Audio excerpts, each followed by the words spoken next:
Welcome to TSET. I'm Naresh, history faculty. ఈరోజు మనం ఈ వీడియోలో మౌర్య సామ్రాజ్యం గురించి నేర్చుకుందాము. భారతదేశ చరిత్రలో మొట్టమొదటి సామ్రాజ్యము మౌర్య సామ్రాజ్యము. రైట్, మనకి క్రీస్తు పూర్వం 6వ శతాబ్ద కాలంలో మగధ ఒక గొప్ప సామ్రాజ్యాల స్థాయికి చేరడం జరిగింది. ఆ మగధ రాజ్యంలో 3 వంశాలు ఉన్నాయని మనం ఆల్రెడీ గత వీడియోలో నేర్చుకున్నాము. హర్యాంక వంశము, శిశునాగా వంశము, నందా వంశం అని చెప్పేసి ధననందను ఓడించేసి చంపివేసి చంద్రగుప్త మౌర్యుడు మౌర్య సామ్రాజ్యాన్ని ప్రారంభించినట్టుగా మనము చదువుకుంటా ఉన్నాము. రైట్, మన భారతదేశ చరిత్రలో ఒక సువిశాల సామ్రాజ్యాన్ని ఏర్పాటు చేసిన రాజ్యము, పూర్తి భారతదేశాన్ని సమైక్యం చేసి పరిపాలించిన రాజులు మౌర్యులు. పూర్తి భారతదేశాన్ని సమైక్యం చేయడం జరిగింది. రైట్, వీళ్ళు మగధ రాజధానిగా పరిపాలించారు. వీరి రాజధాని పాటలీపుత్రము. రైట్, మనకి మౌర్యుల కాలంలో ప్రముఖ విద్యా కేంద్రం వచ్చేసి తక్షశిల. రైట్, తక్షశిల ప్రపంచ చరిత్రలోనే అత్యంత పురాతనమైనటువంటి విశ్వవిద్యాలయం అంటే తక్షశిల విశ్వవిద్యాలయం.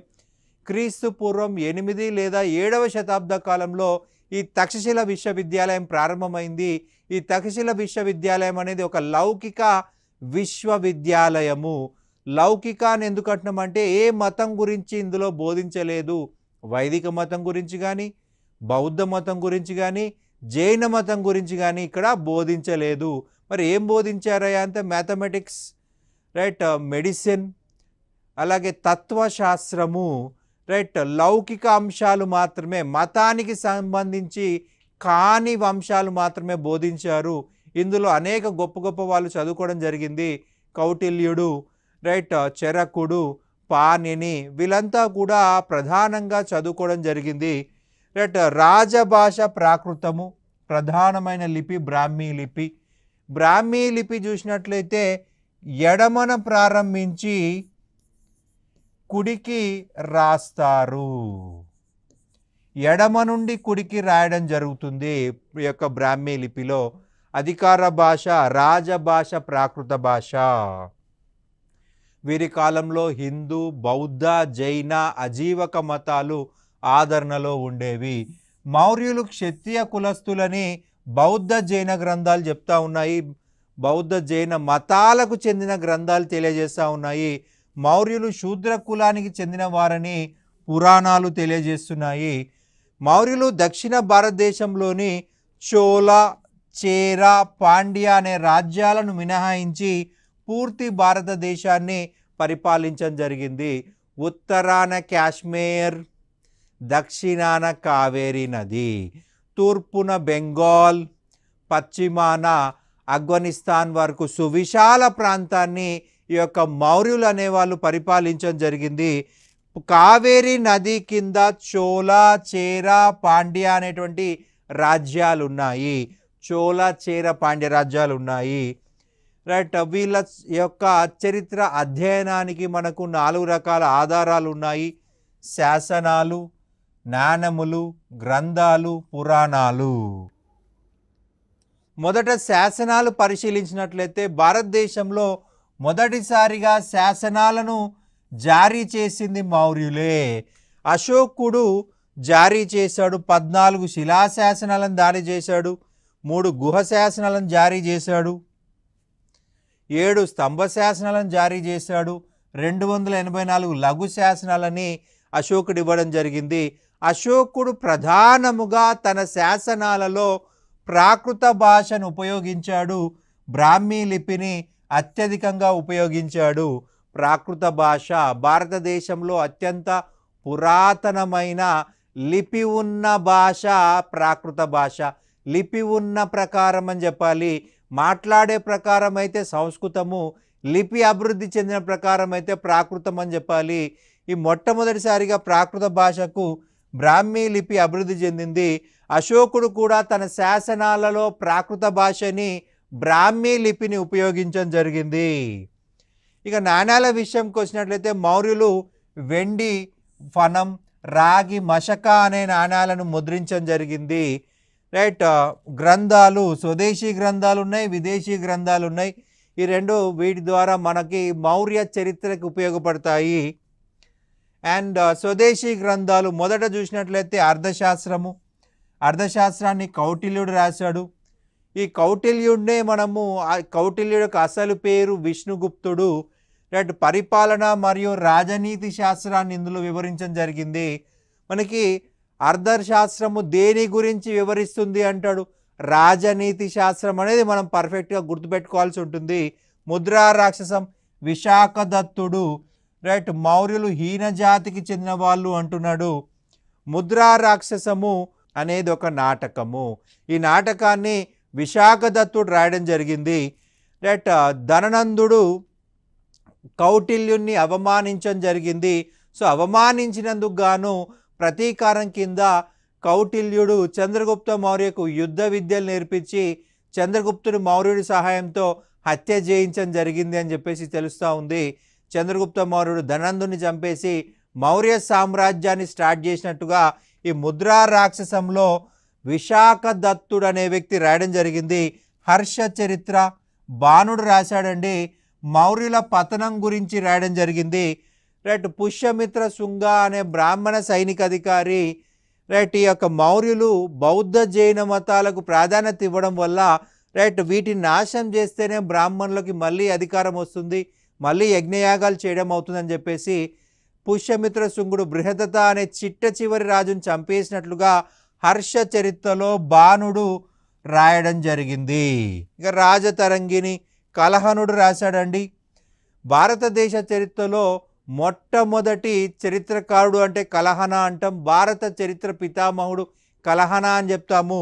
భారతదేశంలో చరిత్ర కోసమే రాయబడినటువంటి మొదటి గ్రంథము రాజతరంగిణి. రైట్, ఇతని ప్రకారము అశోకుడు శ్రీనగర్ను నిర్మించాడు అని గుర్తుపెట్టుకోవాల్సి ఉంటుంది. రాజతరంగిణి కలహనుడు రాశాడు. ఇందులో రాజులు కాశ్మీర్ రాజుల చరిత్రని వివరించడం జరిగింది. కాశ్మీర్ రాజుల చరిత్ర. రైట్, రాజతరంగిణి తరంగాలుగా. రైట్, సింపుల్గా మనకు అర్థం కావాలి అంటే రాజుల యొక్క ప్రవాహమే రాజతరంగిణి. రాజతరంగిణి అంటే అర్థము రాజుల యొక్క ప్రవాహము.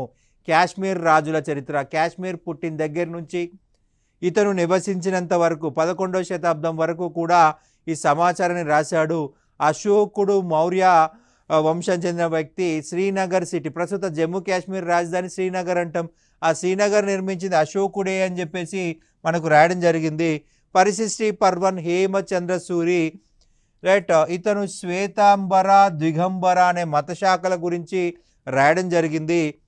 రైట్, హేమచంద్ర సూరి చంద్రగుప్త మౌర్యుడి గురించి అతను సల్లేఖనం చేసినట్టు గురించి ఈ యొక్క పరిశిష్టి పర్వన్ గ్రంథంలో రాయడం జరిగింది. ఇక నెక్స్ట్ విదేశీ గ్రంథాలు ఇండికా మెగసనీస్. రైట్, చంద్రగుప్త మౌర్య కాలంలో భారతదేశానికి వచ్చాడు. భారతదేశంలోని వివిధ పరిస్థితుల గురించి ఈ యొక్క గ్రంథంలో వివరించడం జరిగింది. భారతదేశంలో అసలు కరువులు లేవు అన్నాడు. కానీ మనం జైన మతం చెప్పేటప్పుడు చెప్పుకున్నాం. రైట్, భద్రబాహు నాయకత్వంలో జైన సన్యాసులు కరువు వలన మగధను వదిలేసి దక్షిణ భారతదేశానికి వెళ్ళిపోయారు. దక్షిణ భారతదేశంలోని శ్రావణ బెలుగుల్లో శ్రీనివాసం ఉన్నారు. మరి ఇది కరువు లేకపోతే ఇలాగా చంద్రగుప్త మౌర్యుడే భద్రబాహుతో పాటుగా వలస వెళ్ళాడు. సో ఇది కొద్దిగా కాంట్రవర్సీ.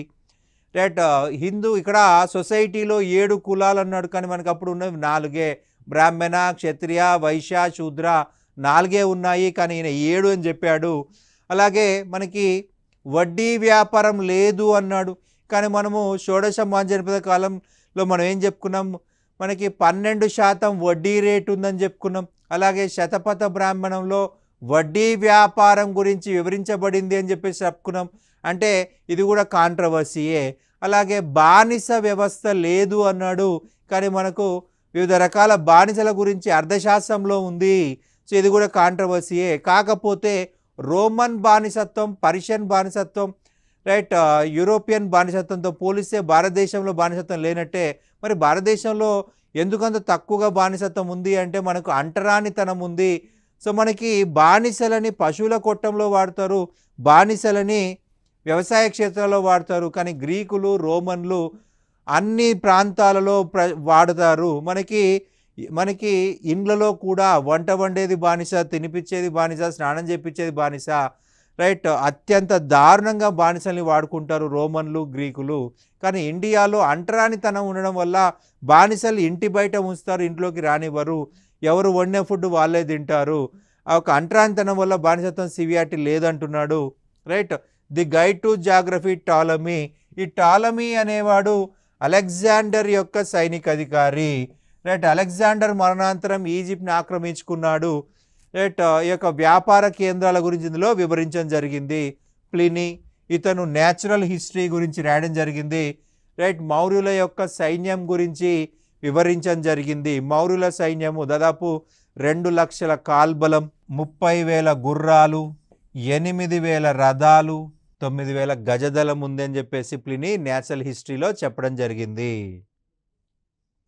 ఇక ఫైనల్గా పురాణాలు. మనకి మొదటి పురాణం బ్రహ్మ పురాణం, 18వ పురాణం బ్రహ్మాండ పురాణము మర అనే మహిళలకు మరియు నందరాజులకు జన్మించిన వారే మౌర్యులు అని చెప్పేసి విష్ణు పురాణంలో తెలియజేస్తుంది. మర అనే మహిళకు నందరాజులకు పుట్టిన వాళ్ళే మౌర్యులు అని చెప్పేసి విష్ణు పురాణంలో ఉంది, రైట్. ఇక నెక్స్ట్ చూసినట్టు అర్థశాస్త్రము. అర్థశాస్త్రాన్ని విష్ణుగుప్తుడు రాశాడు, రైట్. విష్ణుగుప్తుడు అర్థశాస్త్రం రాసినందుకు వచ్చిన పేరు బిరుదు కౌటిల్య. తన చతురతతో, తన టాలెంట్తో ధననందుని హత్య చేయించినందుకు గాను చాణుక్య అనే బిరుదు వచ్చింది.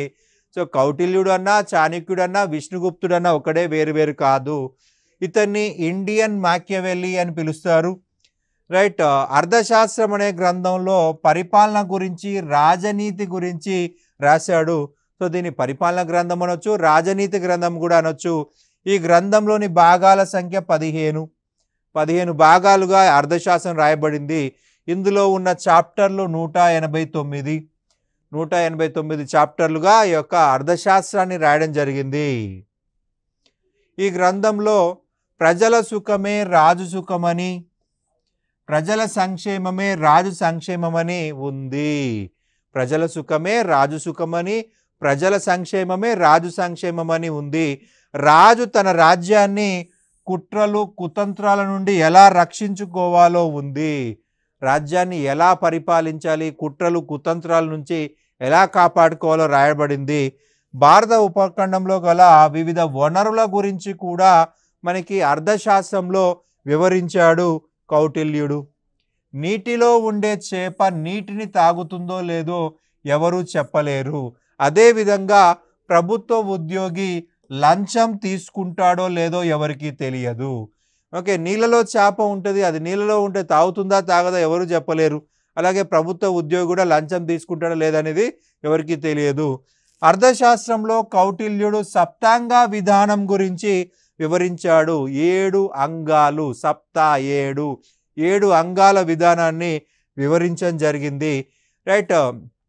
ప్రతి రాజ్యానికి 7 లక్షణాలు ఉండాలి అంటాడు, 7 ముఖ్యమైన లక్షణాలు ఉండాలి అంటాడు, రైట్. అవి స్వామి అంటే రాజు, అమాత్య, జనపద, దుర్గ, కోశ, దండ మరియు మిత్ర.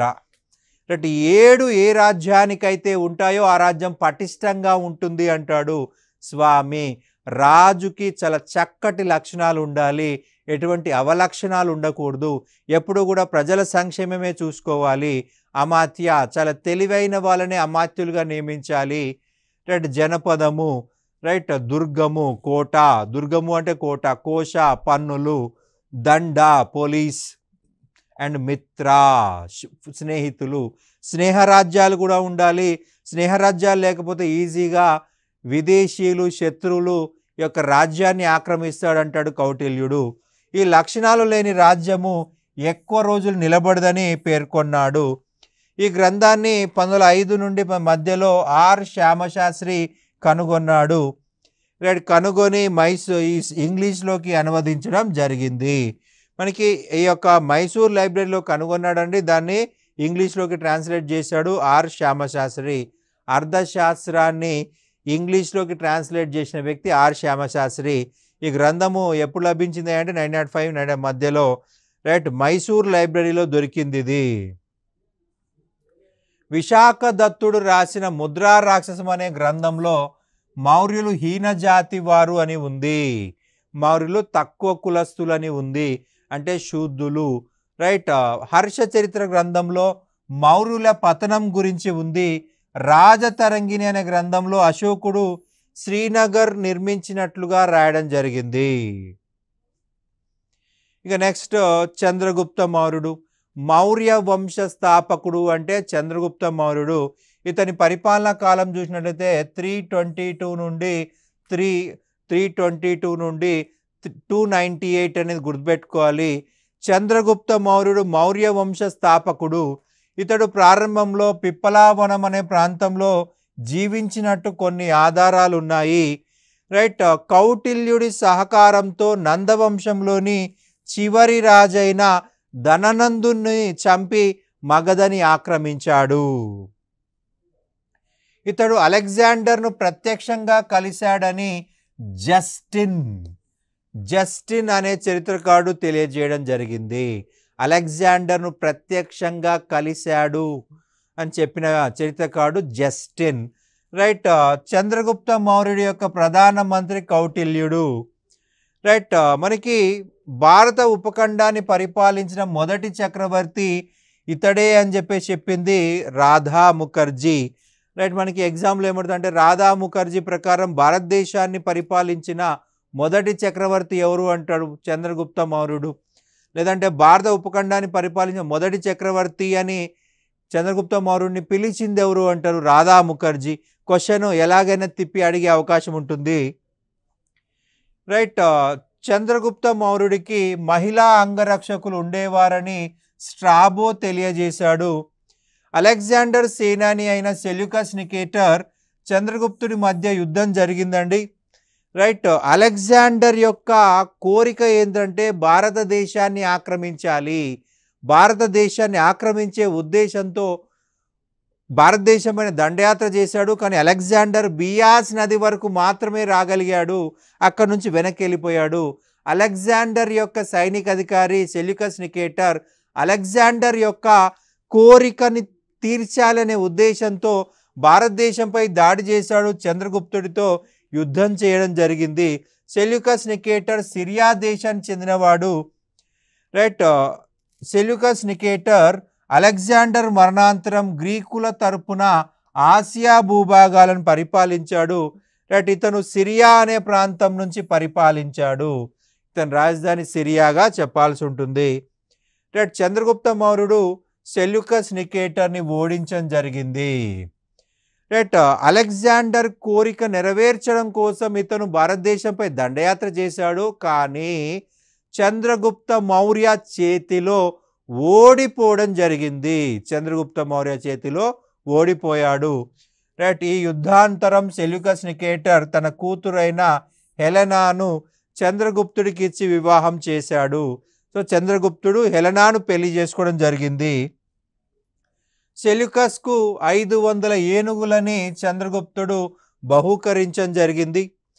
సెల్యూకస్కు 500 ఏనుగులను. మనకి గ్రీకులకి ఏనుగులు తెలియదు, రైట్. ఏనుగులని యుద్ధాల్లో ఎలా వాడాలో తెలియదు. ఒక భారతీయులు మాత్రమే యుద్ధంలో ఏనుగులు వాడేవాళ్ళు అనమాట. గ్రీకులు కావచ్చు, ఇతర దేశస్తులు కావచ్చు, వాళ్ళంతా కూడా గుర్రాలని వాడేవాళ్ళు. సెల్యూకస్ నికేటర్ తన రాయబారి మెగస్తనీస్ను భారతదేశానికి పంపించాడు, రైట్. భారతదేశానికి పంపించాడు. చంద్రగుప్తుడి కాలంలోనే అర్థశాస్త్రము మరియు ఇండికా అనే గ్రంథాలు రాయబడ్డాయి. మెగస్తనీస్ రాసిన గ్రంథం ఏంటి, ఇండికా. కౌటిల్ రాసిన గ్రంథం ఏంటి, అర్థశాస్త్రము, right. Seleucus Nicator Kabul, Kandahar, Herat ప్రాంతాలని చంద్రగుప్త మౌర్యకి ఇవ్వడం జరిగింది, రైట్. వీటిని మనం సింగిల్ లైన్లో చెప్పాలంటే ఆఫ్ఘనిస్తాన్ అని చెప్పాల్సి ఉంటుంది. ఆఫ్ఘనిస్తాన్ భూభాగాలని మనకి యొక్క చంద్రగుప్తుడికి ఇచ్చినట్లుగా మనకు తెలుస్తూ ఉంది. ఇండికా, దీన్ని గ్రీకు భాషలో మెగస్తనీస్ రచించడం జరిగింది.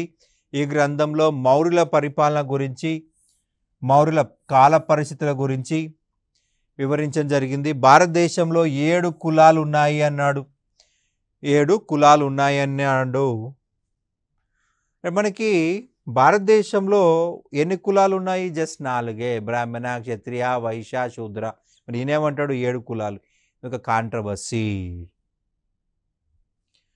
పాటలీపుత్ర పరిపాలనకు 30 మంది సభ్యులతో కమిటీ ఉంది అని చెప్పేసి ఈ యొక్క గ్రంథంలో రాసుకున్నాడు. ఆంధ్రులకు 30 దుర్గాలు ఉన్నాయని చెప్పుకున్నాడు. రైట్, తెలుగు వారికి 30 దుర్గాలు ఉన్నాయన్నాడు. ఒక బలమైన సైన్యం ఉంది. ఈ బలమైన సైన్యం అనేది ఏ రోజైనా సునాయాసంగా ఉత్తర భారతదేశాన్ని ఆక్రమించగలదని చెప్పేసి చెప్పడం జరిగింది. అలాగే బానిసత్వము, కరువు కాటకాలు, దొంగతనము, వడ్డీ వ్యాపారము లేవు అని చెప్పేసి తెలియజేయడం జరిగింది. బానిసత్వం లేదు, కరువు కాటకాలు లేవు, దొంగతనం లేదు, వడ్డీ వ్యాపారం కూడా లేవు అని చెప్పేసి మెగస్తనీస్ తన గ్రంథంలో వివరించాడు. రైట్, అయితే స్ట్రాబో ఏమంటే మెగస్తనీస్ని అబద్ధాల కోరు అంటాడు. ఎందుకంటే కరువుని ఈ యొక్క స్ట్రాబో పరిశీలించాడు, వడ్డీ వ్యాపారం ఉంది, రైట్, దొంగతనాలు కూడా కనిపించాయి. సో కాబట్టి ఈయన చెప్పిందంతా అబద్ధమే అని చెప్పేసి కొద్దిగా ఎక్కువ చేసి చెప్పాడని చెప్పేసి అంటున్నాడు. చంద్రగుప్తుడి మౌర్యుడి కాలంలోనే మొదటి జైన సమావేశం జరిగింది. ఇతడు గుజరాత్లో సాగునీరు కోసమై సుదర్శన తటాకాన్ని నిర్మించాడు. గుజరాత్లో తాగు మరియు సాగునీటి సమస్య కోసము రైట్ సుదర్శన తటాకాన్ని నిర్మించాడు. సుదర్శన తటాకం గుజరాత్లోని గిర్నార్ కొండల్లో ఉంది. రైట్, ఇక్కడ ఉన్న నదులు వచ్చేసి సువర్ణరేఖ, పలాసిని అనే నదులు ఉన్నాయి. దీన్ని చంద్రగుప్తుడు మౌర్యుడి కాలంలోనే తవ్వకాలు జరిగింది. రైట్, పుష్యగుప్తుడు అనే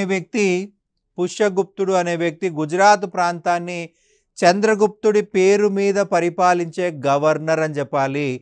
రైట్, చంద్రగుప్తుడు పర్మిషన్ మేరకు, చంద్రగుప్తుడి కోరిక మేరకు పుష్యగుప్తుడు కట్టాడు. ఇక్కడ రాజు పేరే చెప్పాలి, కింద అధికారి పేరు చెప్పకూడదు. చంద్రగుప్తుడు ఆదేశిస్తే నిర్మించిన వాడు పుష్యగుప్తుడు, గుజరాత్లో స్థానిక అధికారి అన్నమాట. రైట్, అశోకుడి కాలంలో కాలువల నిర్మాణం జరిగింది. రైట్, అశోకుడి కాలంలో ఈ యొక్క సుదర్శన తటాకానికి కాలువల నిర్మాణం జరిగింది. అయితే అశోకుడు ఎవరి ద్వారా తవ్వించాడయ్యా అంటే తుషస్పా అనే గ్రీకు అధికారితోటి మనకి ఇక్కడ కాలువలు తవ్వించడం జరిగింది. మనకి గుప్తుల కాలంలో స్కందగుప్తుడు కూడా మరమ్మతులు చేశాడండి. రైట్, గుప్తుల కాలంలో స్కందగుప్తుడు కూడా మరమ్మతులు చేశాడు. రైట్, అతని తరపున స్కందగుప్తుని తరపున మరమ్మత్తు చేసింది చక్రపాలిత. రైట్, ఈ తటాకం గురించి తెలియజేసిన శిలాశాసనం జునాగఢ్ శాసనం లేదా గిర్నార్ శాసనము. ఈ గిర్నార్ శాసనాన్ని రుద్రదమనుడు సంస్కృతంలో జారీ చేశాడు లేదా వేయించాడు. భారతదేశ చరిత్రలో తొలి సంస్కృత శాసనము అంటే గిర్నార్ శాసనము లేదా జునాగఢ్ శాసనం అని చెప్పాలి. తొలి సంస్కృత శాసనము. మనకి ఇక్కడ సుదర్శన తటాకం గురించి ఇచ్చిన సమాచారము ఈ యొక్క శాసనంలో మెన్షన్ చేయడం జరిగింది. రైట్, మనకి రుద్రదమనుడు ఇతను గుజరాత్ మరియు మధ్యప్రదేశ్ ప్రాంతంలో పరిపాలించినటువంటి ఒక శకరాజుగా చెప్పాలి. ఈ యొక్క సుదర్శన తటాకాన్ని పునర్నిర్మించాడు, మరమ్మతులు చేపట్టాడు. సో దాని గురించి వివరిస్తూ చంద్రగుప్త మౌర్యుడు ప్రారంభించాడు, అలాగే అశోకుడు కాలువలు కట్టాడు అని చెప్పేసి రుద్రదమనుడు గిర్నార్ లేదా జునాగఢ్ శాసనంలో చెప్పడం జరిగింది. చంద్రగుప్త మౌర్యుడు గ్రీకు దేశంలోని శాండ్రకోటస్ అని పిలిచింది ప్లూటార్క్. చంద్రగుప్త మౌర్యుడిని శాండ్రకోటస్ అని చెప్పేసి పిలిచింది ప్లూటార్క్. చంద్రగుప్త మౌర్యుడు శాండ్రకోట్టప్ అని పిలిచింది అలెగ్జాండర్. ఇతడు క్రీస్తు పూర్వం 298లో కర్ణాటకలో శ్రావణ బెలగొల అనే ప్రాంతంలో సల్లేఖన వ్రతం ద్వారా మరణించాడు. రైట్, భద్రబాహుతో పాటుగా చంద్రగుప్త మౌర్యుడు కూడా దక్షిణ భారతదేశానికి వలస వెళ్ళి రైట్ శ్రావణ బెలగొలలో నివసించాడు. జైన మతం స్వీకరించాడు. రైట్, సల్లేఖన వ్రతం ద్వారా మరణించాడు. మనం గతంలో ఆల్రెడీ చెప్పుకున్నాం సల్లేఖనము, మరణించేంత వరకు కఠిన ఉపవాసం చేయడమే సల్లేఖనము. రైట్, ఈ యొక్క ప్రాంతాన్ని ప్రస్తుతం ఏమని పిలుస్తున్నాడు, చంద్రగిరి కొండలు లేదా చంద్రగిరి గుట్ట అని చెప్పేసి పిలుస్తున్నాము. చంద్రగిరి కొండలు. రైట్, చంద్రగుప్త మౌర్యుడు సల్లేఖనం చేశాడు కాబట్టి ఆ ప్రాంతాన్ని చంద్రగిరి కొండ అన్నారు లేదా చంద్రగిరి గుట్ట అన్నారు. రైట్, భద్రబాహు అనే జైన మత గురువు వలన జైన మతంలోకి మారి మరణించాడని పరిశిష్టి పర్వన్ గ్రంథం తెలియజేస్తుంది. ఇక్కడ మనకి గ్రంథం గుర్తుపెట్టుకోవాలి. పరిశిష్టి పర్వన్ అనే గ్రంథము ప్రకారము భద్రబాహు అనే జైన మత గురువు వలన జైన మతంలోకి మారి రైట్ సల్లేఖనం చేసి చనిపోయాడు అని చెప్పి చెప్తా ఉన్నాము. ఈ పరిశిష్టి పర్వన్ గ్రంథం రాసింది ఎవరండి? మనం ఆల్రెడీ చెప్పుకున్నాం ఈ యొక్క చాప్టర్ ప్రారంభంలో. పరిశిష్టి పర్వన్ రైట్ మనకు రాసింది హేమచంద్ర సూరి. మరి ఒకసారి హేమచంద్ర సూరి అని గుర్తుపెట్టుకోవాలి. ఇందులో చంద్రగుప్త మౌర్యుడు కూడా సల్లేఖనం చేసి మరణించాడని రాసింది. నెక్స్ట్ బిందుసార. రైట్, 298 నుంచి 272 వరకు పరిపాలించడం జరిగింది. బిందుసార అసలు పేరు సింహసేన. రైట్, బిరుదు అమిత్రాగాత. బిరుదు వచ్చేసి అమిత్రాగాత. మిత్ర అంటే స్నేహితుడు, అమిత్ర అంటే శత్రువు. మిత్ర ఫ్రెండ్, అమిత్ర ఎనిమి. శత్రు విధ్వంసకుడు, శత్రువులని నాశనం చేసిన వాడు అని అర్థం వస్తుంది అమిత్రగాత అంటే. రైట్, ఇతడి కాలంలోనే పశ్చిమాసియా దేశాలతో మౌర్యులకి వర్తక సంబంధాలు ఏర్పడ్డాయి. పశ్చిమాసియా దేశాలతో మౌర్యులకు వర్తక సంబంధాలు ఏర్పడ్డాయి. బిందుసారుడు అజీవక మతాన్ని అనుసరించడం జరిగింది. అజీవక మతాన్ని పోషించడం జరిగింది. ఇతని ఆస్థానంలో పింగళి వత్స అనే అజీవక సన్యాసి జీవించేవాడు. రైట్, బిందుసారుడు సిరియా చక్రవర్తి అయిన యాంటియోకస్కు లేఖ రాస్తూ మధువు, అత్తిపండు, వేదాంతి కావాలని కోరాడు. రైట్, మనకి మధువు అంటే వైన్, రైట్, అత్తిపండు వేదాంతి. యాంటియోకస్ వేదాంతిని మినహాయించి మిగిలిన రెండింటిని ఇతడి కోసం పంపించడం జరిగింది. వేదాంతిని పంపించలేదు. ఇతడి కాలంలోనే తక్షశిలలో తిరుగుబాటు జరిగింది. ఈ తిరుగుబాటును అతని కుమారుడైన అశోకుడు అణిచివేయడం జరిగింది. అణిచివేశారు. రైట్, బిందుసారుడి మొదటి కుమారుడు సుసీమ. బిందుసారుడి మొదటి కుమారుడు సుసీమ. ఈ సుసీమకు వ్యతిరేకంగా తిరుగుబాటు ప్రారంభమైంది, కానీ ఈ తిరుగుబాటు విజయవంతం కాలేదు. రైట్, ఈ సుసీమ ఓడిపోయాడు. రైట్, సుసీమకు వ్యతిరేకంగా తిరుగుబాటు చేస్తే సుసీమ విఫలమైతే అతని తర్వాత అశోకుని పంపించారు. ఎవరయ్యా అశోకుడు అంటే బిందుసారుడు యొక్క మరి ఒక కుమారుడు. ఉజ్జయిని యొక్క గవర్నర్గా ఉన్నాడు. రైట్, ఇతని ప్రధానమంత్రి కల్లాటకుడు. కల్లాటకుడికే మరి ఒక పేరు రాధాగుప్తుడు, రాధాగుప్త. రైట్, అశోకుడు అణిచివేశాడు. సో అణిచివేత చేయడానికి సపోర్ట్ చేసిన వ్యక్తి రాధాగుప్తుడు. ఇతని ఆస్థానానికి వచ్చిన సిరియా రాయబారి డైమాకస్. యాంటియోకస్ ఇతని రాజ్యానికి పంపించడం జరిగింది. రైట్, ఇతని ఆస్థానానికి ఈజిప్టు నుంచి వచ్చిన గ్రీకు రాయబారి. ఈజిప్టు నుంచి వచ్చిన గ్రీకు రాయబారి డయనోసిస్. రైట్, ఇతని కుమారుల్లో ప్రధానమైన వారు సుసీమ తక్షశిలా గవర్నర్, అశోకుడు ఉజ్జయిని గవర్నర్. రైట్, బిందుసారుడు దగ్గర ఇద్దరు ప్రధానులు పనిచేశారు, కౌటిల్యుడు, కల్లాటకుడు. కల్లాటకుడికే రాధాగుప్తుడు అని పేరుంది. రైట్, క్రీస్తు పూర్వం 272లో బిందుసారుడు మరణించాడు. అతని మరణం తర్వాత మౌర్య సింహాసనం కోసం వారసత్వ యుద్ధం జరిగింది. 4 సంవత్సరాలు జరిగిన ఈ యుద్ధంలో అశోకుడు తన సోదరులను చంపి క్రీస్తు పూర్వం 269 నాటికి మౌర్య చక్రవర్తి అయినాడు. రైట్, ఇది మనకు మౌర్య సామ్రాజ్యం యొక్క చరిత్ర. Thank you.